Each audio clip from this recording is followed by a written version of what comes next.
জয়গুরু। আজকে মেয়ের হচ্ছে জন্মদিন, তো সেই উপলক্ষে আমরা সবাই মিলে ঠাকুর মন্দিরে গিয়েছিলাম।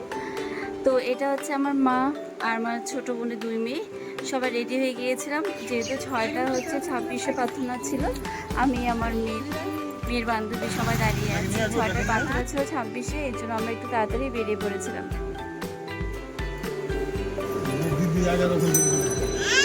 জায়গা দখল করে দিলে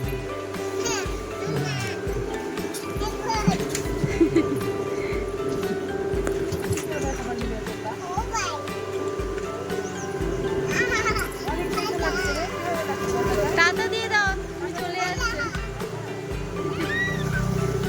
এই যে টাটা দিয়ে দাও।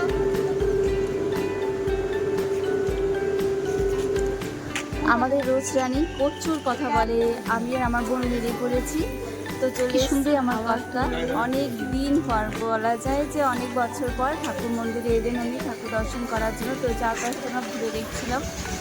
সেদিন প্রসাদে হয়েছিল লুচি, ছোলা ডাল আর হচ্ছে পায়েস। আমাদের সাথে আরেকজন গুরু ভাই, ওনারাও হচ্ছে সৎসঙ্গ দিয়েছিল। আমরা দুজন মিলে দিয়েছিলাম সেদিন মন্দিরে, এর জন্য আমরা একটু আগে গিয়েছিলাম।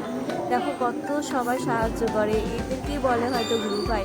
একজন আরেকজনের বিপদে কতটা এগিয়ে আসে, সবাই মিলে ধরে দিচ্ছিল একটু। আর আমি নিজেও ভাবতে পারিনি যে আমার হাজব্যান্ড এত সুন্দরভাবে উঠতে পারবে, যে কিনা বিছনায় বসে থাকতে পারতো না, বিছনায় বসলে বারবার পড়েই যেত, বসাতে পারতাম না, সেই মানুষ আজ নিজের পায়ে হেঁটে ঠাকুর দর্শনে যাচ্ছে।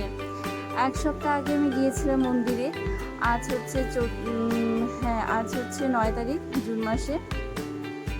তো তার 1 সপ্তাহ আগে যখন মন্দির গিয়েছিলাম, গিয়ে ঠাকুরকে প্রণাম করে দর্শন করে বললাম, হে পরমপিতা, আমার কি কোনোদিনও সৌভাগ্য হবে না যে আমি আমার স্বামীর সাথে বসে তোমাকে দর্শন করব, তোমার প্রার্থনা করব।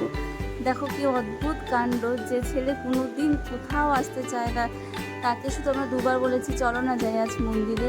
কি সুন্দরভাবে রেডি হয়ে আমাদের সাথে বেরিয়ে পড়লো।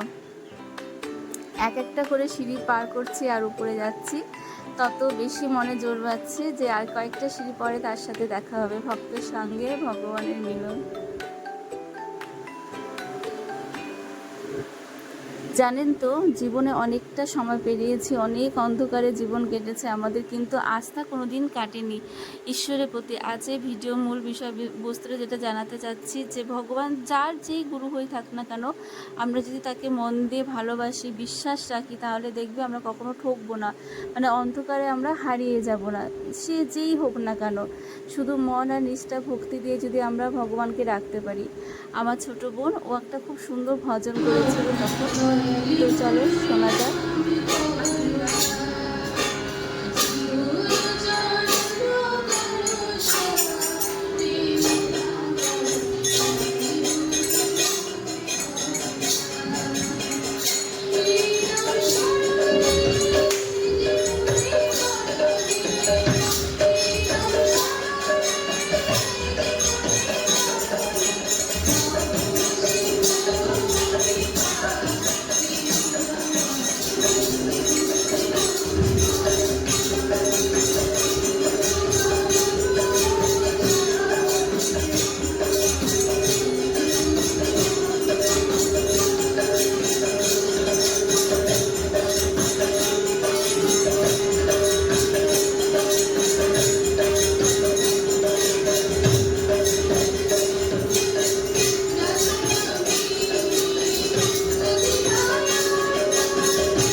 হয়েছিল, খুব সুন্দর, খুব ভালো হয়েছিল।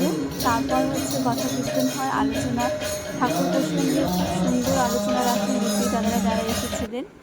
তারপর হচ্ছে সমাপ্তি ঘোষণা হয় কালকে সৎসঙ্গে।